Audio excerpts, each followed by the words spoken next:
Welcome to the Master Sharpening Stone, a place for healers of diverse paths and abilities to sharpen and polish their skills. The path to mastery is never ending because mastery is not a fixed destination. Welcome back to the Master Sharpening Stone. I'm Chilan Mustaine. I'm here with my alma mater, Sara Nelson. And we're going to talk about stories today. Thank you for having me. When you asked me to be on here, you asked me, well, what do I want to talk about? And the interesting thing about podcasts is people watch them to listen. And they're listening to people's stories, or they're listening to be educated or entertained. And it made me think about the bigger concept of the stories that we tell in our lives to ourselves and to other people, and how that actually applies to our practice as healers. Stories are such a big deal because it influences not only how we express ourselves, but also how we experience ourselves. Yes, it's a very internal process, and I think that it's, people take little bits and pieces of this idea, and really it comes down to, and I think it's really complicated, but really, if you think about it, a kid asking, Mommy, tell me a story as I go to bed, and that type of thing, or they want to watch a story, right? They're watching Paw Patrol, or they're watching Disney movies, or whatever they want to watch, type of thing, where they want the same book read to them over and over and over again. And you have those kind of stories, or they want to hear the story about when Grandpa did this, or when Grandma did that, and those truly become part of us, especially when we're young, but it doesn't stop there. Mm-hmm. And that's really foundational stuff. And you can see it on the positive sides of seeing that, the stories of your ancestors are passed down. Like, I love the stories about my grandparents and stuff like that, because they were alive at a really crazy time in Europe, which was World War II.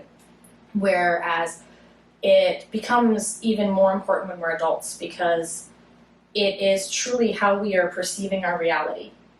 Because what happened when we were children and what we pick up along the way changes how we interact with other people, other things, and it's so fundamental, and in a healthy way and in an unhealthy way. And in an unhealthy way, like, for example, if you're growing up and your parent was always like, oh, you're fat, or oh, you're dumb, or they constantly told you these things when you were little, whether you were them or not, it became your reality and became that narrative in your head. And those stories, they're stories. And if they're stories, that means they can be changed and rewritten, right? Rebooted. How many times did they make Mad Max? They're programming, right? It's a programming. It can be a positive or a negative programming, but most of the time it's an unconscious program. Yes, very much so. And I think that when you think about the conscious stories that we remember, like if I were to ask you your favorite movie as a kid, or your favorite book, or your favorite story, you'll probably be able to think of one right away. Godzilla. And it's probably something that makes you smile. Those positives have so much power, no matter how small they are. Mm-hmm. And whereas our negative stories seem to control our lives. And while there's that introspective, like, self-work aspect of this, I think as healers and practitioners of whatever art that we're doing, it becomes really important, because it's the story we tell our patients, and then what our patients tell us. Mm-hmm. And being able to hear through what they say and don't say, their word choice, how they describe an incident, or how they don't describe an incident, or that certain information isn't there, or sometimes you can learn from a patient. For example, if you've ever asked a patient how much they drink or how much they smoke, you're usually not going to get an honest answer, because they're trying to find the right answer, or what they think is the okay answer, or they might make a joke about it, or it tells you so much about them, not just because you think that the answer is correct. Oh, I drink a glass of wine a week type of thing, but it tells you whether, on one hand, also whether or not to believe them on other things when you're fact-finding for other things. And that's why I think whether it's Western medicine all the way down to anything else, any type of patient interaction, it's so important to hear, because people want to tell their stories. It's a part of us as humans to tell stories. Like oldest cave paintings, they're telling stories, right? And that need to pass those stories on, and to be heard, and to feel safe when we do that. And as practitioners, that's important. But I think that it's great that whatever type of healing practice that you perform, that you find the ways in your practice to see through that, to kind of see through the mist of that. Uh-huh. Whereas it's a very useful diagnostic tool, and it can definitely be part of the therapy and the time they spend with you, but at the same time, if they're coming to you for neck pain, kind of doesn't matter how many glasses of wine they drink, right? Type of thing. So there's that aspect of it, and then there's also the aspect of it can really help you understand what actually happened to them. Because they'll be like, oh, I hurt myself.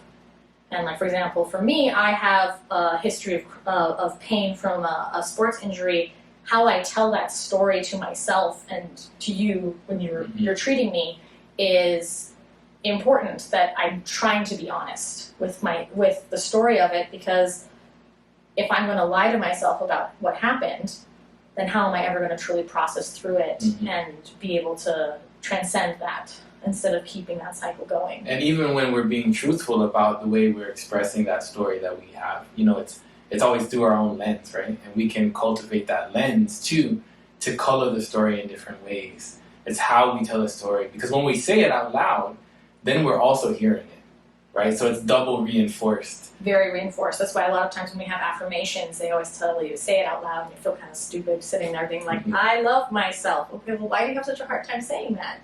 Sometimes it's diagnostic in that what's hard to say. Is it hard for you to tell this story? Why is it hard for you to tell this story, right? Is there an aspect of fear or shame or other things that you can do that make yourself work, or if you're the practitioner, that you can help your patient through, because there's so many layers to almost everything, like whether it's a physical pain, an emotional pain, anything like that. And I think that with our stories, that reinforcement aspect is very important too when it comes to how we treat it. So it's not just that idea of, I'm going to have affirmations, or I'm going to write it on my mirror so I see it every time I go into the bathroom or whatever, Or I had a friend who had made like a really nice mirror as a present. She had she was very crafty and everything like that, and it said, "You are enough" across it.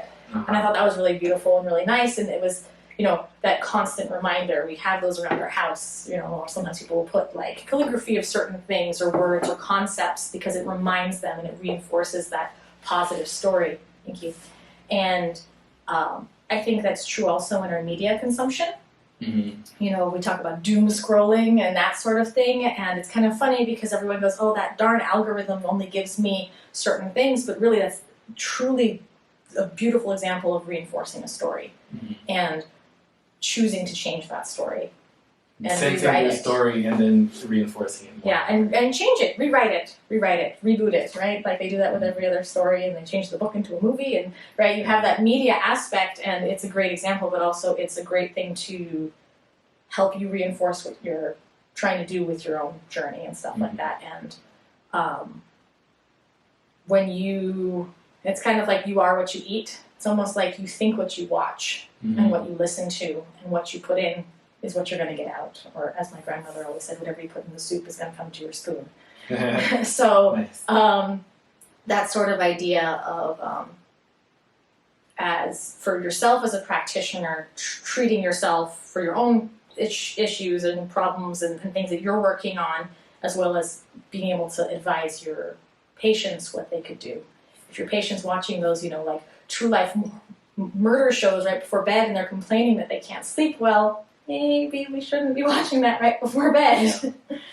A lot of times with my patients, what I try and do is model good storytelling for them, because patients always want to find like a way to some common ground. They want to have some discourse that's like, just some banter that's like common ground. We both like this thing, and so we talk about it. But sometimes they want to commiserate on something, and so I'm not scared to share like myself with my patients. And so if they have neck pain and I have neck pain and they want to commiserate, that's the way they want to connect, I will go down that road with them for a certain distance, and then I'll flip the story around and model like a way to present that story in a more positive light.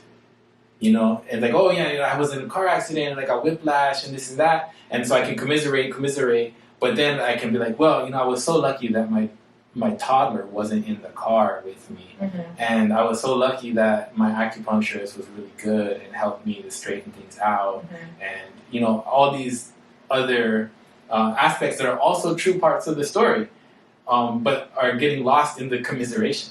Yes. And that's a really great point, because by treating yourself, you are helping treat your patients. Like, you can't pour from an empty cup, Mm-hmm. sort of idea. So when we're so busy with life and we're so busy with our practices and, getting more patients, or the money side of things, or just how life gets in the way,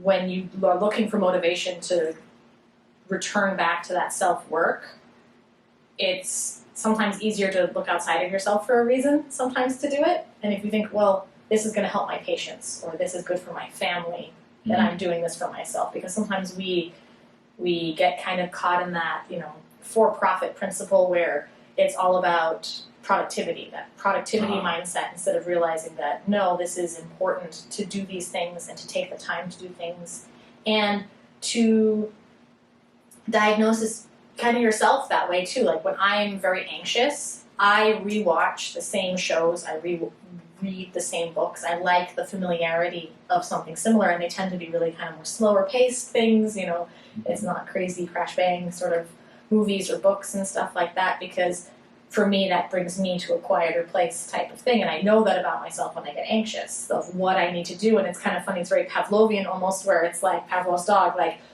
I start feeling relaxed once I start listening to certain music. Or people who meditate a lot might have a certain scent of incense will just get relaxed just from smelling that, because that's where they meditate, or they do yoga, or they do, whatever brings them back to a healthier, more balanced place. Yeah. And so it's a very, like I said, a complex kind of big topic to look at, but really people talk about growth mindset, and there's so many different terms for it, but really it is the story we're telling ourselves. We are narrating our lives in our head, whether we realize it or not, right? And if you have children, you know this really well, because when they're really little, you narrate for them, right? You narrate for them where they're looking at that new dish on the kitchen table, and they're like, I'm not going to eat that. And you're like, oh, we're going to try it. It's going to be interesting and fun. Or when you go somewhere, it's an adventure. You narrate for your children almost automatically, but we narrate and hopefully for them in a good way. Yeah, that helps them throughout life.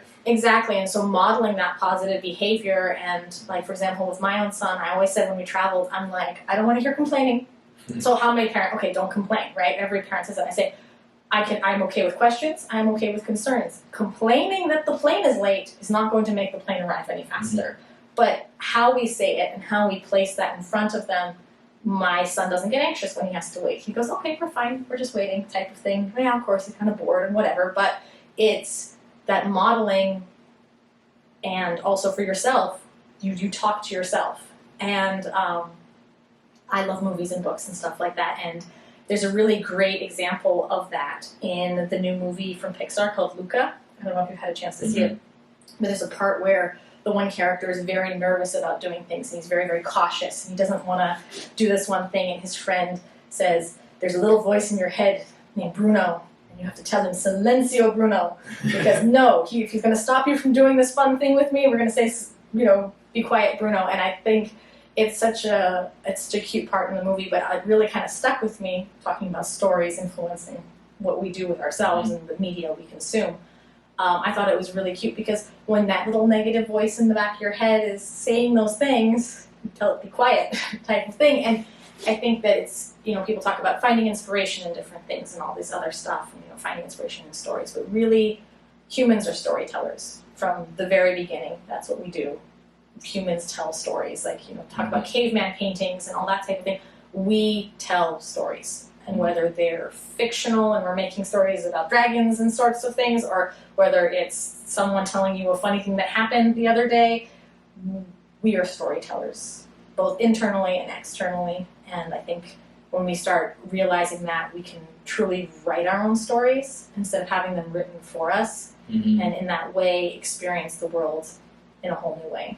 Right, because a story is always it's always a version of the event that happened, right? And so the event that happened is neutral, and then we always put a color to it, skew it one way or the other.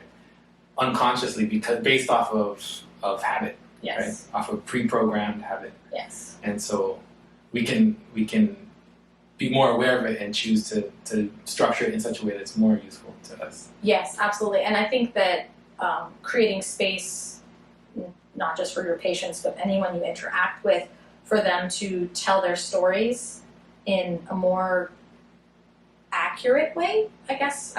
Maybe that word does or doesn't work with it, but like, for example, when someone with a chronic condition comes in and they're like, yeah, I'm in pain.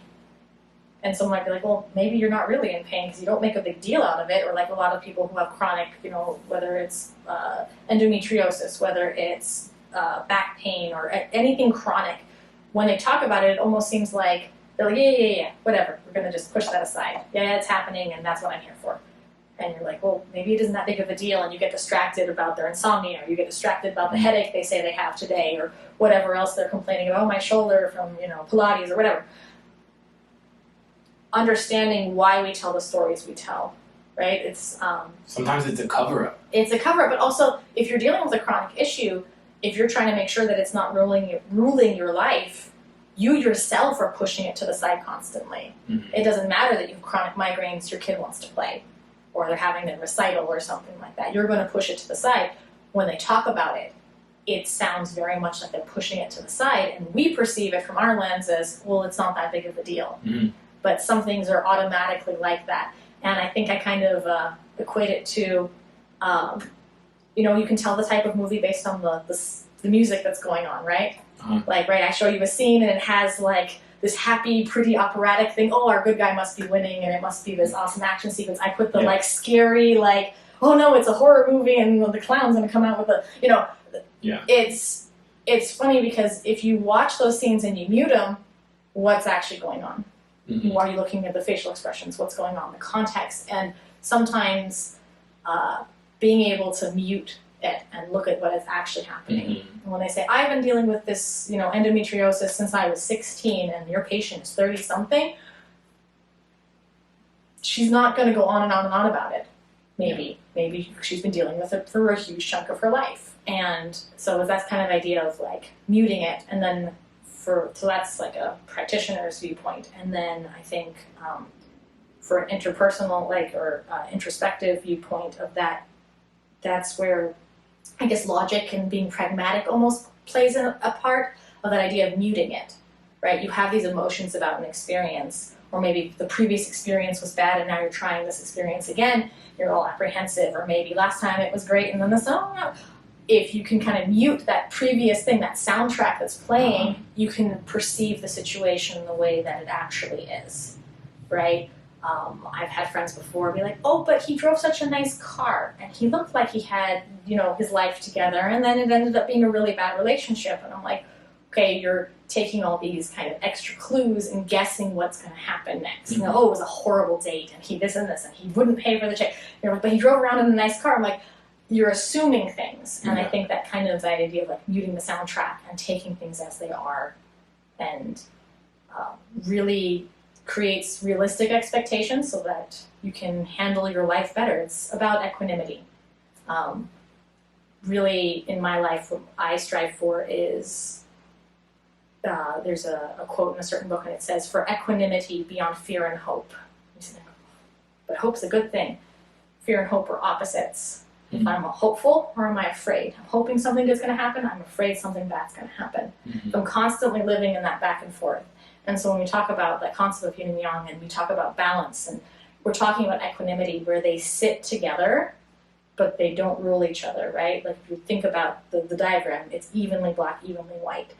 Equanimity is what we're searching for. So when we have our stories and stuff like that, we sometimes play our own little soundtrack to change the story and stuff. And that's useful when we're trying to train healthy habits and heal ourselves, but also that eventual goal is that peaceful, like, kind of serene, there is no music, sort of thing. So, where everything's congruent. Yes. So you don't need the music, you don't need the everything.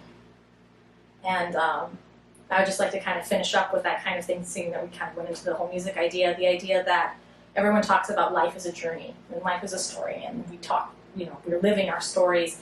and life is a journey, and people go, oh, journeys imply destinations, and stories imply endings, on one hand, right? But really, happily ever after, or the end of the story is never the end. You can always make a sequel, right? So when you think about music, life isn't a journey, it's music. When you listen to a song, your favorite song, you listen to the song, right? If it was about the end or the destination, every music would end with a big giant crescendo, and then we would only listen to the last 3 seconds of every song. You'd never bother with the rest. But your life is music. It's not, we'll just get to the part where the knight slays the dragon and wins everything, right? I don't want to watch the rest of the movie, I'm going to skip it. No, your life, the story doesn't end. It never ends. There's no ending of, oh, once I get the promotion, or once I get the house, or there's always something afterwards. So when you're telling your story, I guess I kind of want to leave with that idea. And then same with the patients. Once this pain is gone, once I am with infertility patients, once I'm pregnant, the story doesn't end there, right? Having a healthy pregnancy, being safe and healthy mom, healthy baby, then you're raising your kid. It doesn't end. It never really ends. And so I think just remembering that when you're telling yourself and then analyzing your own story, you go, where's the ending? And you're like, no, there isn't. It keeps going. It's like a beautiful symphony, opera, whatever type of musical you prefer. Yeah. Well, the song never ends, the story never ends, but this podcast is coming to an end. Thank you for coming from so far to sit here and have tea with me and talk about these things.